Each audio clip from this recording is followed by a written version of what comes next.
Ele está já na tua casa, está nesta igreja. Eu quero transportar essa presença celestial que tem nesse púlpito aqui para dentro da tua casa, sobre a tua vida, em nome de Jesus. Sobre você que nos ouve e nos vê, em nome de Jesus Cristo, sobre os amados aqui. Amém, amém. Meu único aviso duplo, e o mais importante não é desta noite, é da semana inteira até o Senhor Jesus voltar, são as nossas lives. A live dos primogênitos. Eu acho que o som está alto, não sei se só aqui, se é aí. A live dos primogênitos, às 10 da noite, das 10 às 11, de segunda a sexta-feira, todas as semanas até o Senhor Jesus voltar. Não é só durante essa pandemônio maldito, não. É até o Senhor Jesus voltar. São primogênitos e primogênitas habilitados com o poder de Deus, com a capa do Senhor Jesus para entrar no teu ambiente e te libertar. Se você não puder gerir 2 cultos à noite, me esquece por enquanto e foque nessa live dos primogênitos, porque ela é um socorro muito presente na tua vida. E eles têm ministrado numa hora, trazido palavra, têm até profetizado, movidos pelo amado Espírito Santo, eles e elas, têm orado pelas suas finanças, sua saúde física, fascinando sua casa dos demônios. Eles trazem uma palavra rápida, eles são regadas, não é? E 10 da noite até as 11, mas em seguida nosso novo encontro com você de madrugada. Já são os pastores, pastoras, presbíteros, presbíteras. É a live da madrugada, ela é uma live focal do dia, é do dia. O que vai ser amanhã de sexta-feira é sobre amanhã de sexta-feira. É uma live fluida, tanto à noite como de madrugada. Se chama live, tem interação com você, não é? Só que de madrugada se interage muito mais. Tem palavras, 2, 3 palavras curtas, tem muita oração. Enfim, você acordou, despertou, já aperte o botão do seu celular para você já começar o dia com alguém lutando pelo teu dia, pela produção do dia, pela tua vida com Deus no dia, pelo teu trabalho, pelos seus desafios. E tem oração sobre tudo, obviamente, também de segunda a sexta. Olha, de manhã te cercamos, ao meio-dia, da 1 às 2, da tarde, tua apóstola Denise, de segunda a sexta, das 10 a 11, olha, você já está antes de dormir, em vez de ouvir noticiário mundano para destruir a tua vida, você recebe a notícia fresca do céu. Senhor, meu Deus e Pai, fala conosco na tua palavra, regenera as nossas vidas, transforma as nossas mentes no poder, na unção da tua palavra, em nome de Jesus, amém. O tema da palavra de hoje é: obedecer a Deus é mais importante do que tudo. Temos que tomar muito cuidado para não perdermos o foco. O mais importante agora não é o desespero, não são as muitas contas, muitos cálculos, muita matemática humana aí para ver como é que eu vou fugir desse problema de pandemônio aí, de vírus de não sei o que das quantas. O mais importante é continuar obedecendo a Deus. Houve um confronto em Atos durante a história, na origem da igreja, aonde os discípulos que estavam com Pedro ali podiam não sair com vida.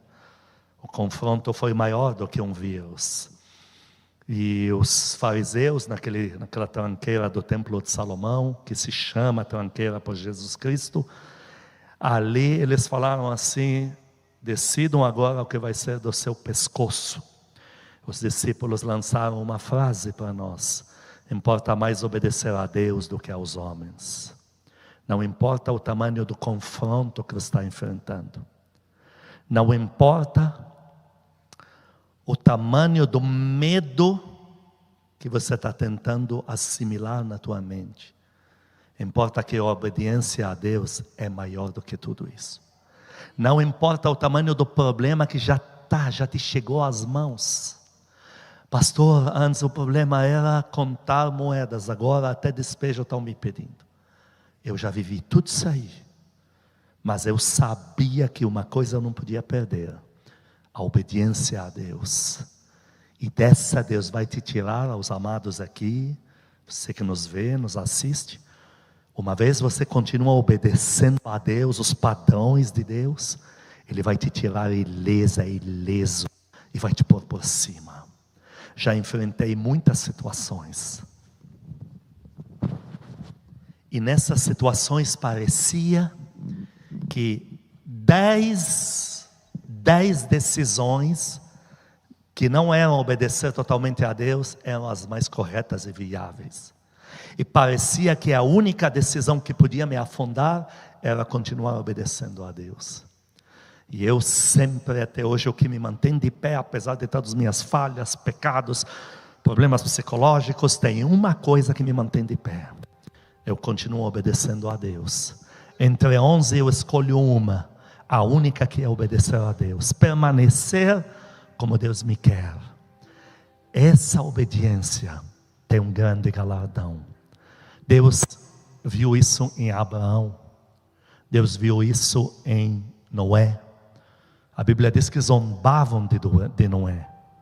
Um grande período da vida de um homem foi zombado pela humanidade, mas ele preferiu permanecer obedecendo a Deus. Abraão não podia compartilhar as ordens de Deus, e uma delas era ele sacrificar o próprio Isaac, porque se ele compartilha demais, ele não ia obedecer. Mas ele preferiu nem contar, desde que obedecesse a Deus. Olha aonde terminou Abraão. Olha o que Deus fez na vida de Abraão. Olha quanto o nome Abraão está espalhado no mundo inteiro. Tudo isso porque um homem, entre tantas hipóteses, resolveu continuar obedecendo a palavra de Deus.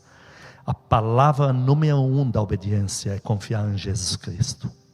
Se você perder a confiança em Deus, você perde toda a tua estrutura, até de santidade. Se você não consegue mais confiar em Deus, você não consegue mais confiar em você mesmo, você não consegue mais crer para nada. E se não é para crer, então para que se santificar? E se não é para se santificar, para que se cuidar? Todo o supremo do obedecer a Deus está em Hebreus 10, quando Deus diz: o meu justo, a minha justa vivem da sua fé em mim. E se eles jogarem isso fora, a minha alma não tem prazer neles. Olha só, em Hebreus 3 diz: se perder a confiança em Deus, um coração nojento, maligno pode surgir dentro de você. Obedecer a Deus em primeiro lugar. Às vezes parece que a resposta de Deus é tardia. Parece que Deus não percebe o tamanho da reclusão que estamos vivendo, da crise, dos problemas, da afronta. Na vida de um Daniel, levou 21 dias para chegar à resposta de Deus. Interessante. Na vida de Jeremias, levou 10 dias para Deus responder. Em Jeremias capítulo 42, versículos 5 a 7, nós combinamos, como prometi sempre repetir aqui de púlpito, que nós vamos ler a palavra de Deus não dentro de um celular, dentro de um computador. Isso a gente usa para estudar, procurar versículo, mas para ter contato com a palavra de Deus é com a Bíblia na mão, ter os dedos sentindo as páginas do livro da vida. Vamos para Jeremias. A você que não conhece bem a Bíblia, fica com a mão, o dedo no prefácio. Eu falei o nome do livro, você rapidamente já está chegando antes de nós ali. Jeremias capítulo 42. Aqui eu estou em Jeremias 42, 5 a 7. Amo a tua palavra, ó Deus. Então eles disseram a Jeremias: seja o Senhor testemunha verdadeira e fiel contra nós, se não fizermos segundo toda a palavra com que o Senhor teu Deus te enviar a nós. Seja ela boa ou má, obedeceremos a voz do Senhor nosso Deus, a quem te enviamos, para que nos suceda bem ao obedecermos a voz do Senhor nosso Deus. Versículo 7. Ao fim de 10 dias veio a palavra do Senhor a Jeremias. Deus é o maior interessado no mundo em que se obedeça a sua palavra. Mas isso não significa que porque você obedece a palavra de Deus, sempre no dia seguinte de manhã ele tem que dizer: já cheguei, estou aqui, tá bom? Não. A agenda de Deus nem sempre coincide com a nossa ansiedade. O nosso desejo de obedecer, e ao orarmos, nasce em nós uma cobrança. Já orei, eu quero obedecer. Eu achava que Deus já ia bradar. Eu achava que as profecias iam jogar na minha casa. Alguém já ia bater na minha porta para entregar um recado. Mas mesmo que Deus tarde 10 dias, 21 dias, não saia da posição. Daniel ficou 21 dias aflito por uma resposta que decidiria toda a nação. E mesmo com tamanha urgência, muito mais séria do que a situação que você enfrenta hoje, o anjo do Senhor levou 21 dias para chegar. Aqui falaram palavras espetaculares. Mesmo assim Deus levou 10 dias. Entenda que essa demora de Deus se manifestar ou fazer milagres não significa que você já não esteja debaixo da sua proteção. O Deus demorar para falar algumas coisas não significa que Deus já não viu a tua prontidão e a tua obediência. E aonde muito filho e filha de Deus se perdem é com esse silêncio de Deus, apesar do desejo de obediência. Mas eu queria tanto fazer o que Deus quer, mas Deus não liga para mim, Deus não dá a mínima para mim. Eu estou com todo esse coração derretido aqui e eu não tenho resposta nenhuma. E muitos saem do posto da obediência. Muito cuidado.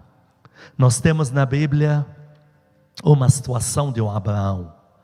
Ele teve obediência para sair da cidade grande, Babilônia, largar suas origens de sangue azul em Babilônia, para andar aí no deserto à mercê de qualquer chulo que viesse aí com um grupo para roubar ele.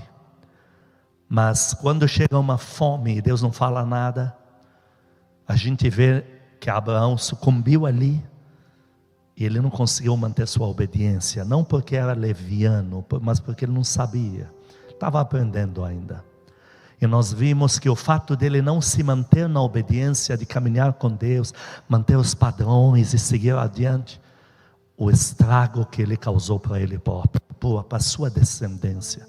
A coisa que ele mais pedia a Deus não era dinheiro, porque quando Deus chamou ele de Babilônia, ele já era rico, já saiu de lá com escravos, com dinheiro, com gado. Ele queria descendência. Aquela cidade não lhe dava isso. E Deus lhe prometeu descendência. E a coisa que ele mais ama, ficou comprometido 400 anos no Egito, porque Abraão não conseguiu se manter na obediência. E Deus não coloca para nós o fato para julgar seu servo ou para zombar do seu servo, mas é para nos ensinar que sair da obediência a Deus traz consequências drásticas. Não vale a pena, não compensa. Você saindo da obediência a Deus, você cria soluções momentâneas, mas depois a cobrança de Satanás ela é muito cara, não vale a pena. Por isso continuamos com um slogan, com um subtema para essa pregação: mais vale obedecer a Deus do que aos homens, custe, nem que custe a sua própria vida. Aqui nós vemos o povo roendo a unha há 10 dias. Imagina a posição de Jeremias. Uma nação inteira se entregou nas mãos dele como homem de Deus. Eu imagino ele naqueles 10 dias dizendo: Deus, aonde tu estás? Cadê a resposta? O Senhor não me pediu para falar para eles que são rebeldes, eles têm que se consertar? Falaram que querem, por que o Senhor não responde? Segundo um dos maiores profetas da Bíblia, Deus levou 10 dias, e não era para torturar seu servo, mas é porque uma resposta de Deus ela é eterna. Deus para dar a resposta dele, ela vem na hora certa, porque depois que ele entregar a resposta, ela é irrevogável para o resto da tua vida. E é isso que Jeremias tem que entender, é isso que eu e você temos que entender. Por isso que nosso subtema continua sendo: mais vale obedecer a Deus do que pandemia, do que essa TV maldita de Satanás vendida a Satanás no Brasil, do que os políticos, alguns corruptos que querem nos conduzir como ovelha indo ao matadouro, nos desesperar para a gente colocar nossa confiança neles. Mais vale é ainda crer em Deus. Quantos creem em Deus aqui? Quantos creem em Deus agora me vendo ou me assistindo? Então mantenha a tua posição, custe o que custar. Custe o que custar, mantenha a tua posição de obediência, porque Deus vai fazer coisas grandes. Aplaude a Deus, aplaude.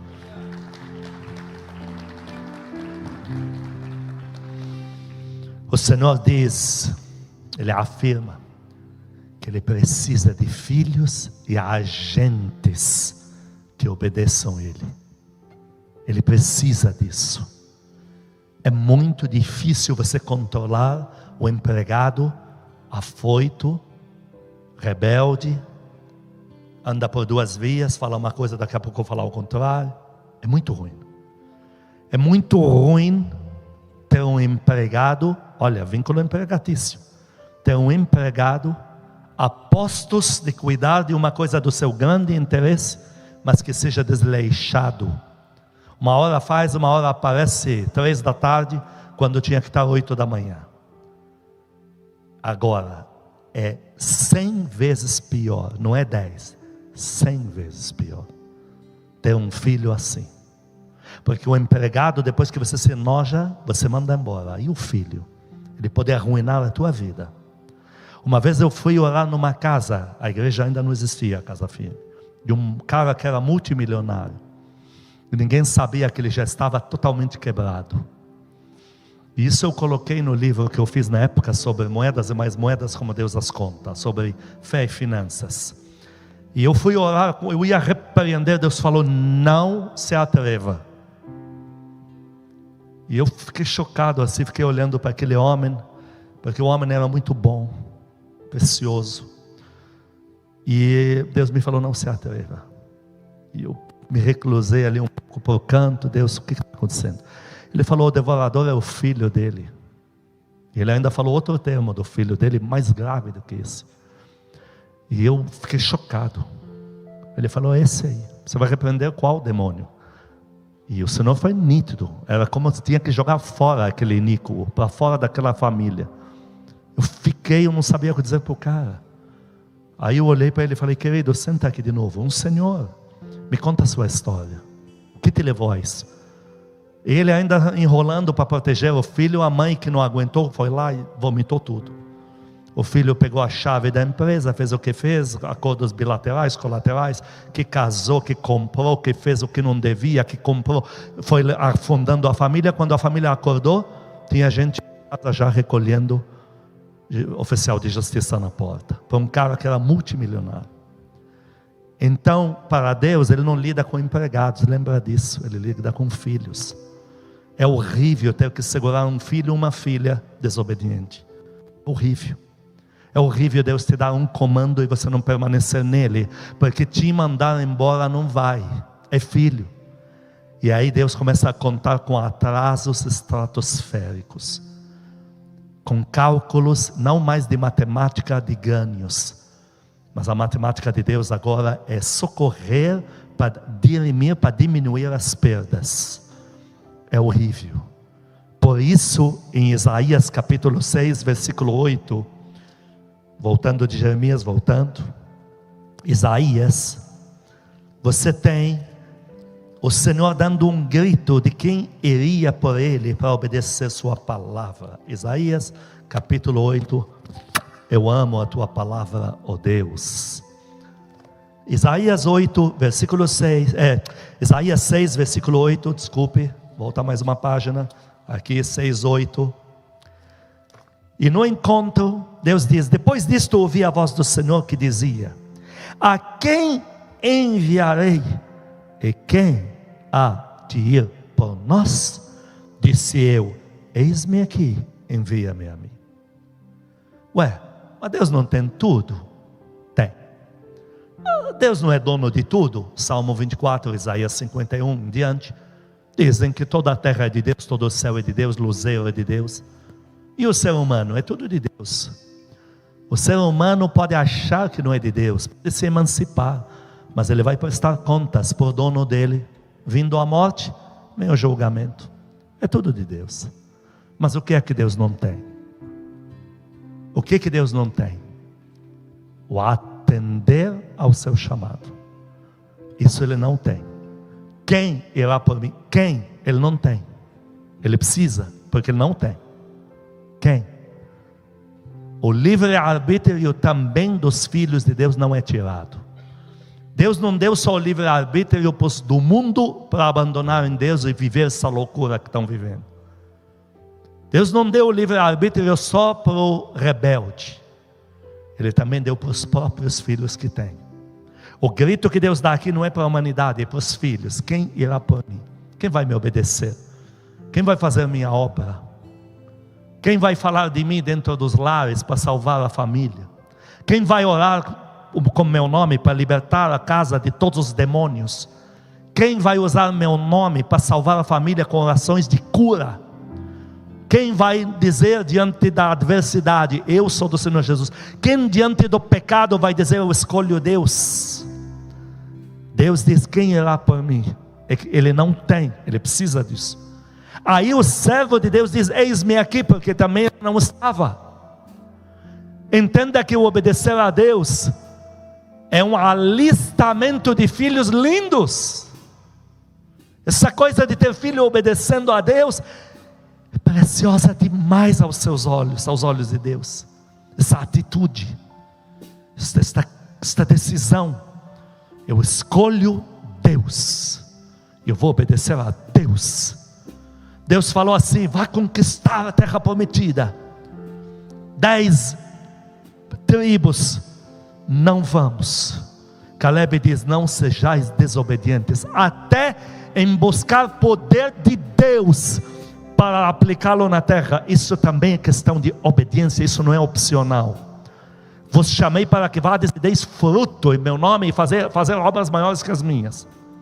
Até ir buscar os bens materiais que Deus deu para você, para a tua família. Isso chama obedecer a Deus, porque a conquista na terra prometida era para estabelecer o tabernáculo como nação de Deus lá, e era para terem as coisas materiais garantidas.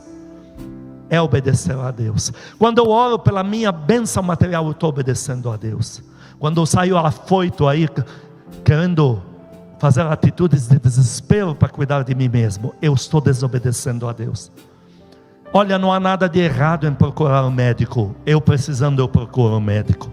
Mas que médico você procura? O pastor? Mais de 1000, ainda tem meu próprio filho, um pastor meu que é médico. Qualquer coisa eu faço perguntas. Mas uma coisa eu te garanto, eu primeiro procurei a Deus e orei. Pastor, você pode tomar remédio para dor de cabeça? Posso. Você toma toda hora? Não. Eu evito o remédio porque é uma porcaria. Do jeito que ajuda de um lado, estraga de outro. Mas se eu orar e a dor de cabeça não passar, está insuportável, eu pego um remédio, quebro em 4, jogo um quartinho dele ali, resolveu. Então eu não posso te julgar, mas eu te garanto que eu orei antes. Eu posso levar a tua pastora para um médico, se precisar, mas eu te garanto que antes disso eu já orei. Obediência a Deus, obediência em primeiro lugar. Senhor, orei, não aconteceu, minha fé não foi tanta, ainda não busquei tanto, ainda não entrei tanto na tua presença para ter esse poder que o meu rei Jesus já teve na mão, mas eu fiz pelo menos, iniciativa eu tive. Então Deus entende o quê? Que pelo padrão da tua vida você já é obediente, só falta Ele liberar poder. Deus, eu orei pelo milagre financeiro, eu criei desta forma, ainda não chegou, agora eu vou atrás. Deus entende que teu padrão de vida é Deus em primeiro lugar. Aquilo que vier da mão de Deus, se Deus não deu, você está sendo obrigado a tomar uma atitude. Como Deus vai abandonar um filho, uma filha dessas? Como? Como menosprezar um filho que não faz nada antes de sair de casa sem falar com o pai e a mãe primeiro? Como menosprezar o que ele fez na rua, nem que seja errado? Como julgar um filho que fez tudo errado na rua? Se esse filho te procurou antes de manhã e não teve resposta tua, você nunca vai julgar. Entenda que o obedecer a Deus não é nos tornarmos de aço infalíveis, deuses. Mas o obedecer a Deus é padrão de vida. Em 1 Samuel capítulo 17 diz que há galardão garantido, e eu vou usar o termo literal, obrigatório, para todos que obedecem a Deus. 1 Samuel 17, versículos 25 e 26. E diziam uns aos outros, falando de Golias: vistes aquele homem que subiu? Pois subiu para afrontar Israel, a quem o matar o rei o acumulará de grandes riquezas, ele lhe dará por mulher a filha, e a casa de seu pai isentará de impostos em Israel. movido pelo Espírito Santo, Davi, porque Davi ainda era menino da adolescência para a juventude, diz que ele já era movido pelo Espírito Santo. O Espírito Santo, através de Davi, falou algumas palavras. E no 26, então falou Davi aos homens que estavam consigo, dizendo: que farão aquele homem que ferir a este filisteu e tirar a afronta de sobre o povo de Deus? Quem é, pois, esse incircunciso Golias para afrontar os exércitos do Deus vivo? Existe um confronto aqui terreno, visível, apalpável, no plano natural, um confronto. E Deus, no mundo espiritual, diz: quem irá por mim?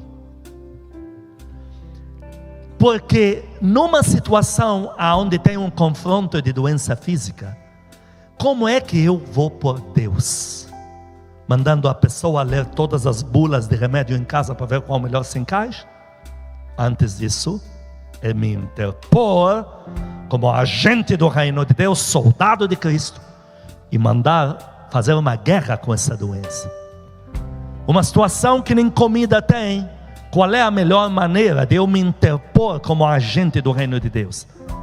É impor a mão e chamar a existência ao sobrenatural, e que comece a multiplicar esse mesmo pote que eu estou vendo aqui, financeiramente, em todas as situações da vida. Um lugar que a família só briga porque ninguém mais se aguenta dentro de casa. Qual é a maneira de servir a Deus? Como que eu vou por Deus ali? Chamando, lendo umas psicologias lá para provar que é incompatibilidade de gênios, quando para piorar a medicina fala que temos 4 e eu provo que são 8. Não é só pneumático e tal, tem 8 aí, tem 8, não são só 4. Então, como é que eu me interponho como agente do reino de Deus? Orando, expulsando o espírito da desavença dentro de casa, chamando eles para um aconselhamento. Então aqui Davi está vendo um Golias, e põe Golias em todos os desafios que querem tirar você do centro da vontade de Deus. Como é que Davi se interpõe? Quem irá por mim? Como é que Davi diz: eis-me aqui, eu vou pegar esse cara, eu vou tirar essa afronta. Mas você vai morrer, Saul falou, você vai morrer. Mais vale obedecer a Deus que está me impulsionando do que aos homens que estão se escondendo nas cavernas. A solução não era ver o tamanho de Golias e ver aquela multidão de filisteus atrás dele. A solução não era uma bela de uma engenharia financeira. Corre em casa já, procura uma caverna fora de Israel. Vamos logo fazer uma viagem rápida, de madrugada, para a gente salvar o que tem. Quando invadirem, nós pelo menos salvamos. Essa covardia não é a solução que se chama obedecer a Deus. Davi falou: obedecer a Deus é o confronto. Mas já que eu vou para o confronto e vou obedecer a Deus, Deus estabeleceu uma lei espiritual que sempre há despojos, sempre há colheita. Eu quero saber qual vai ser. O Espírito Santo estabeleceu na arte de obedecer a Deus que sempre haverá colheita. Há algo lindo para a tua vida por você ter obedecido a Deus, situação por situação. São quadros, são blocos, são desafios diferentes, são ambientes que você adentra. Mas cada um deles que você obedece a Deus, Deus diz assim: selo de prosperidade para a tua vida, selo de colheita. Você foi selado, selada. Dá um glória a Deus bem forte, dá uma aplaudida a Deus. Deixa o prédio saber que tem crente aí, dá glória a Deus. Ainda em 1 Samuel capítulo 15 versículo 11, Deus falou porque rejeitou Saul. Em 1 Samuel 15, 11, arrependo-me, Deus falando. A maior desgraça da vida de um ser humano não é ele perder a mansão. Uma vez um pobre coitado, e a gente tem compaixão de uma vida dessas, ele morava na região mais rica do Rio de Janeiro. Um dia o Estado acordou estarrecido. Um homem que não estava quebrado, falido, não conseguiu ver saída, não conseguiu se ver vivendo nesse mundo com seus filhos, sua esposa, na miséria. E aí ele encontrou a única solução: se matar, matando toda a família. Ele não entendeu que o maior prejuízo de um ser humano não é perder tudo que tem, é Deus olhar para ele e falar: me arrependo de ter feito você. Vou inverter isso. Vamos levar para as boas novas. Você pode estar na lama, você pode estar sendo julgado por tudo e por todos, julgado. Você pode ter virado chacota de toda a tua família.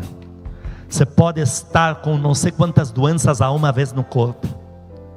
Você pode estar não sei quantas noites sem sono por medo de alguma coisa. Mas se você ainda obedece a Deus, você tem tudo. E todo o resto é passageiro na tua vida. Aqui, Saul ouviu a maior desgraça da sua vida. E nós vamos destrinchar um detalhe aqui. Deus fala: arrependo-me de haver constituído Saul rei, porquanto deixou de me seguir e não executou as minhas palavras. Interessante. Saul continuava no palácio. Saul continuava com poder para destruir os inimigos. Quando Deus rejeitou ele, não foi nem por pecado. Tudo bem que ele já tinha pecado muito, mas o que Deus aponta como principal aqui não foi isso. Não estou dizendo que é para a gente pecar, mas estou dizendo: Deus não chegou a essa conclusão com Saul porque ele saiu casando com as mulheres das outras nações, que era proibido. Não, Deus não rejeitou Saul porque ele correu atrás dos demônios das outras nações, como Salomão, e se curvou diante deles. Aqui Saul foi rejeitado porque ele resolveu não obedecer mais a Deus. Deus dá diretriz, não me interessa, só por isso. Olha o quanto para Deus tem valia um filho, uma filha que lhe obedecem. Vamos inverter isso. Você não tem palácio, não tem a beleza que Saul tinha corporal, que eu falo até de saúde de ferro. Você não tem um monte de prestígio, mas você ainda obedece a palavra do Senhor. Imagina o que Deus tem para a tua vida. Imagina o quanto Deus está afeiçoado por vocês aqui e por você que nos assiste ou nos ouve agora. Imagina o que Deus tem para a tua vida. O mais importante não é você ter palácio, que Saul já tinha, ter força contra nações, que Saul já tinha. O mais importante é você continuar tendo Deus e sendo obediente a esse Deus que te chamou. Em Jeremias capítulo 35, Deus diz: onde há obediência, eu dou galardão. Se é obediência para coisa boa, eu dou galardão. Em Jeremias 35 nós vamos ler versículos 5 e 6.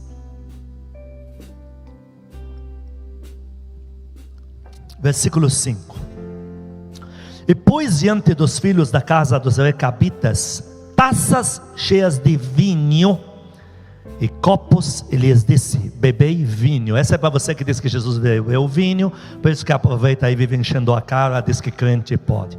O vinho que Jesus tomou tirava você da ressaca, homem e mulher de Deus. Eu conheço esse vinho, temos muito dele no Oriente Médio e no Líbano. É um vinho sem fermento, acredite em mim, eu sei o que estou falando. O vinho que Jesus multiplicou, os que estavam de ressaca, quando tomaram, voltaram a sentir o paladar. Tirou eles da ressaca, limpou eles daquilo que estava nas veias. E você depois me diz que Jesus bebeu vinho, vai no mercado e pega um vinho de cachaça e toma aí. Que vergonha. Provérbios 30 diz: não é próprio dos reis beber vinho. Reis, sacerdotes, servos de Deus.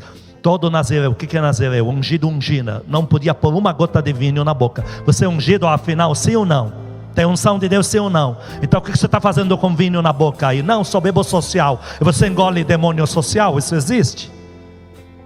Bom, a pregação não é sobre isso. Mas pus diante deles. Versículo 6. Mas eles disseram: não beberemos vinho, porque Jonadab, nosso pai, nos ordenou: nunca jamais bebereis vinho, nem vós nem vossos filhos. Então no versículo 14, as palavras de Jonadab, que ordenou a seus filhos não bebessem vinho, foram guardadas, pois até o dia de hoje não beberam, antes obedecem às ordens de seu pai. Aí Deus continua dizendo: a mim, porém, que começando de madrugada vos tenho falado, não me obedecestes. Então Deus faz uma comparação, dizendo: olha como é louvável, profeta. Ele fala: profeta, chama essas pessoas e põe vinho para elas. O vinho que você não bebe, eu quero que põe na frente delas.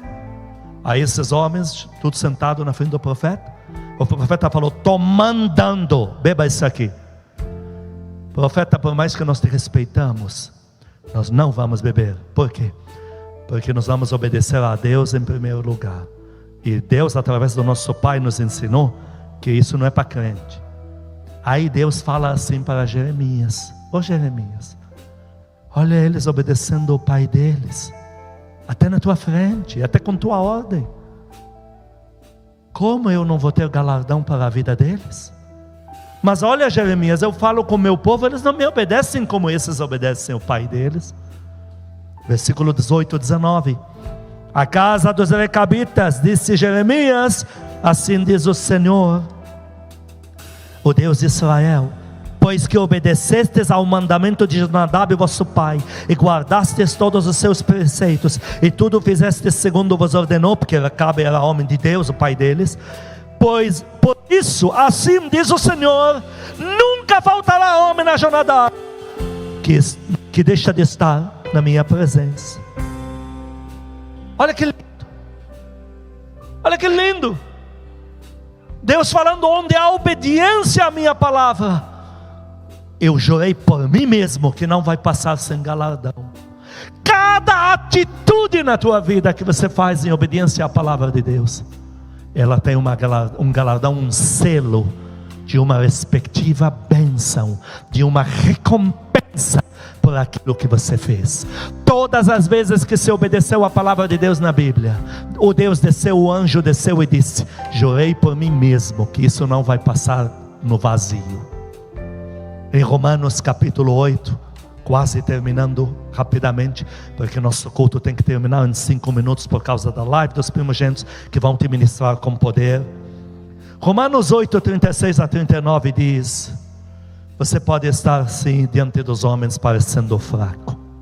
Olha, tem situações na nossa vida que nós parecemos fracos aos olhos do mundo, nos consideram fracos, tem até pena de nós, outros nos julgam.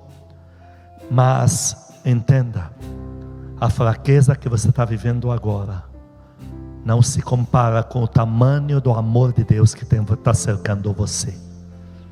Em Romanos 8, 36 a 39 diz como está escrito: por amor de ti somos entregues à morte. Olha quantas vezes, porque obedecemos a Deus, somos excluídos, expulsos do emprego, dão um jeito de se livrar de nós, motivo de chacota, toda piada cai na nossa cabeça dentro da família. Por obedecermos a Deus, tem gente que nos odeia, tem gente que nos difama, tem gente que fala mal de nós, contando mentiras. Está aqui. Somos entregues à morte o dia todo por amor de ti. Fomos considerados até como ovelha que vai para o matadouro, que não pode ainda nem se defender. Em todas estas coisas, porém, somos mais do que vencedores, por meio daquele que nos amou. Dá um glória a Deus bem forte. Porque eu estou bem certo, no versículo 38, de que nem a morte, vida, anjos caídos, principados, nem as coisas do presente, nem do futuro, nem os poderes aí, político, rico, gente rica, não sei o que, corrupto aí, nem os poderes, nem a altura, a profundidade, nem qualquer outra criatura poderá nos separar do amor de Deus que está em Cristo Jesus, nosso Senhor. Aplaude Ele, aplaude, aplaude, aplaude. O teu Rei Jesus, o nosso Rei. Em João capítulo 12, versículos 45 a 50, o nosso Rei falou assim: aos olhos da humanidade eu estou acabado, eu estou falido, eu estou destruído, eu sou um homem envelhecido precoce. Ele falou isso aos olhos da humanidade, eu estou desse jeito. Mas o que importa aqui é que eu obedeço a Deus. João 12:45. E quem me vê, vê aquele que me enviou. Olha, eu estou tão conectado com meu Pai Celestial que pouco me interessa o que acham de mim. E você diz amém a isso? Eu vim como luz para o mundo, a fim de que todo aquele que crê em mim não permaneça nas trevas. Se alguém ouvir as minhas palavras e não as guardar, eu não o julgo, porque eu não vim para julgar o mundo, sim para salvá-lo. Então o Senhor começa a dizer: assim como eu sou obediente ao Pai, eu gostaria de ser obedecido também, radicalmente. Quem me rejeita e não recebe as minhas palavras, tem quem eu julgo. Eu julgue a própria palavra que tenho proferido, essa o julgará no último dia. Aí no versículo 49, porque eu não tenho falado por mim mesmo, mas o Pai que me enviou, esse me tem prescrito o que dizer e o que anunciar. Eu sei que o seu mandamento é a vida eterna. As coisas, pois, que eu falo, como o Pai me tem dito, assim falo. O Senhor Jesus disse: não importa o que dizem de mim. Não importa se os fariseus naquele templo lá estão armando, onde Satanás mora, faz suas operações naquele templo. Não importa se ali estão já com o diabo, o pai deles, estão armando como fazer comigo. O que importa é que o que eu falo é o que o Pai me fala. Eu sou conectado, obediente ao Pai. E olha onde terminou Jesus Cristo.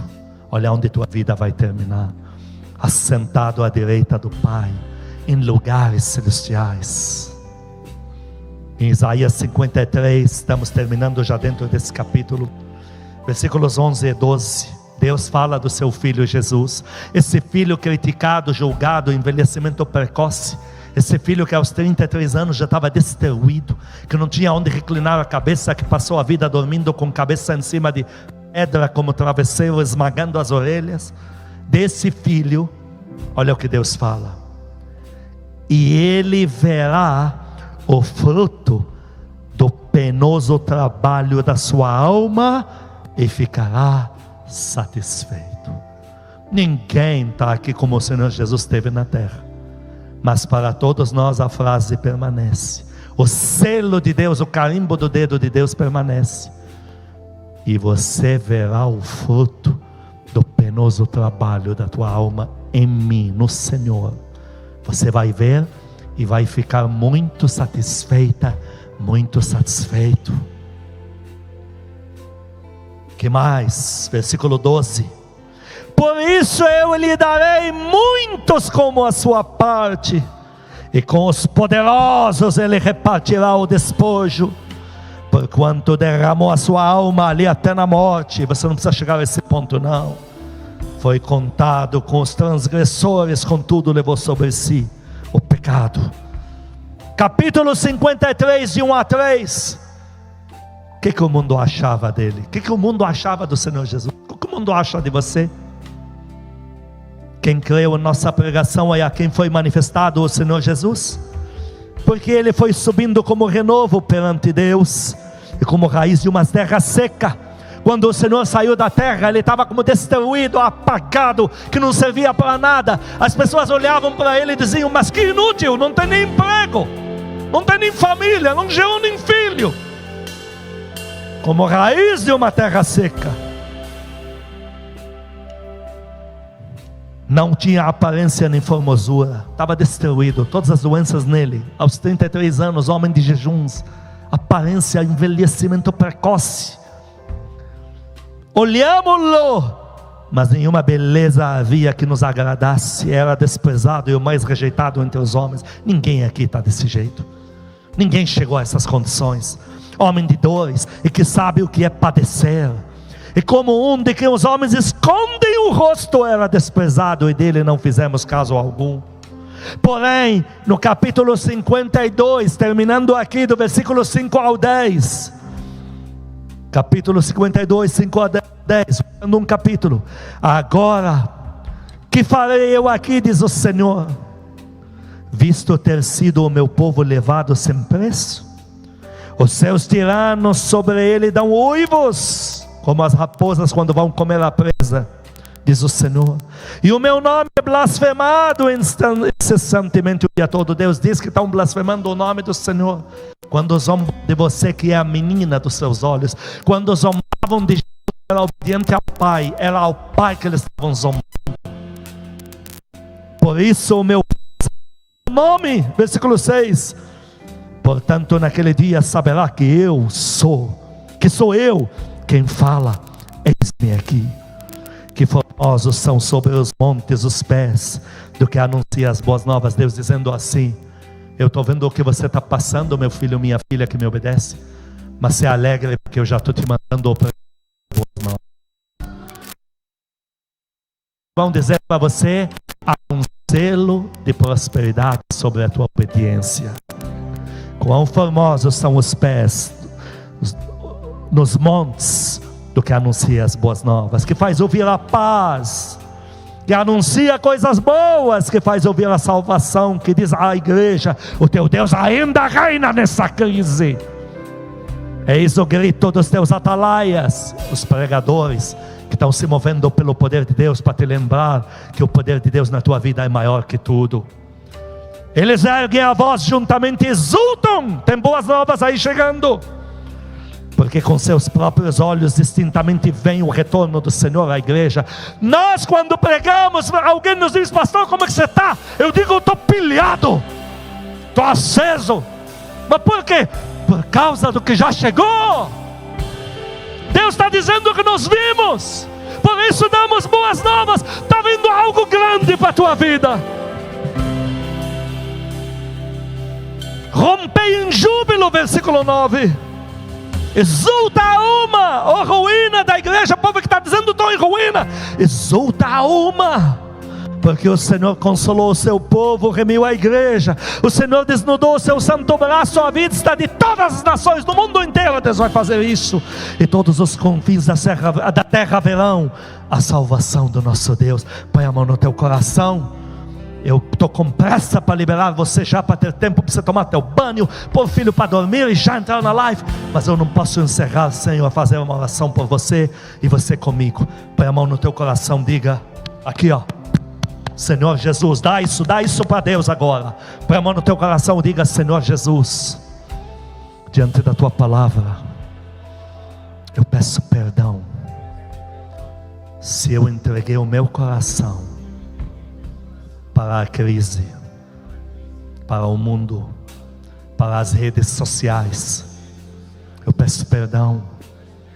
Faz o gesto que sempre fazemos aqui, a mão na mão do Senhor Jesus. Se eu soltei a tua mão que cuida de mim, eu peço perdão se de alguma forma esqueci ou até demonstrei para minha família que o Senhor não era mais quem cuidava de mim. Eu peço perdão. Faz o abraço do Espírito Santo, que já é costumeiro aqui. Fala para ele: amado Espírito Santo, eu peço perdão se de alguma forma abandonei a nossa comunhão, se deixei de crer no Senhor, se esqueci o quanto o Senhor é meu amigo, se deixei o Senhor esperando sozinho, se não tenho orado o suficiente, se emprestei a minha mente mais para os problemas do que para a nossa comunhão. Eu estou de volta. Abraça Ele mesmo. Eu estou de volta.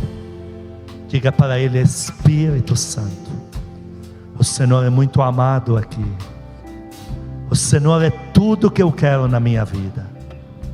Diga isso para Ele: eu posso viver sem todo o resto, mas nunca viverei sem o Senhor. Estende as mãos como sempre fazemos para o céu. Diga: Pai Celestial, o Senhor é meu Pai querido, que me ama demais, cuida de mim demais. Eu peço perdão se esqueci do teu cuidado, se eu neguei a tua paternidade, mas está aqui o Filho que volta na tua presença. Peço perdão se parei de orar, se parei de dizer quanto eu te amo, A partir de hoje, eu estou de volta. Eu creio no teu cuidado. Está aqui o filho obediente de novo, para obedecer a tua palavra. Último gesto na tua casa. Vocês aqui já estendem a mão para os lados.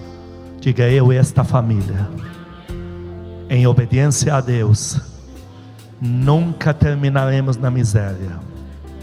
Nosso fim não será trágico, mas glorioso em Deus, de muita prosperidade, para a glória de Deus, para a nossa alegria. Eu liberto você em nome de Jesus agora, do poder do mundo. Eu arranco você agora em nome de Jesus de toda armadilha demoníaca, corrente, toda essa coisa de espinhos na tua mente. Eu arranco você agora, e eu puxo você novamente para dentro dos entranháveis afetos de misericórdia de Deus. Eu trago você para toda a consolação que você tem na comunhão com o amado Espírito Santo. Eu trago de você de volta para a vida de oração, de comunhão, de falar com Deus, de sentir a presença de Deus, e de ter essa comunhão fluida com teu Papai Celestial. Eu liberto você em nome de Jesus de toda garra mundana, e eu entrego você nas mãos dos amados santos anjos que vêm te proteger agora. E faço junto com a live dos primogênitos, uno as minhas orações a eles e a live da madrugada. Eu uno as minhas orações aqui para resgatar você, tua casa, da doença, dos demônios do mundo, e invocar o sobrenatural da tua prosperidade. Tudo que você deseja já está em Deus. Receba isso em nome de Jesus. Que o amor de Deus Pai, as santas consolações do Espírito Santo, a graça eterna do nosso Senhor Jesus Cristo sejam com os amados e com todo o povo que ama a Cristo na terra de hoje para todo sempre. Amém e amém. Estamos liberados em nome de Jesus. Em dentro de 20 e poucos minutos já a live está aqui te socorrendo e te enchendo de poder. Não é à toa que o tema é acessando o sobrenatural. Te amamos em nome de Jesus.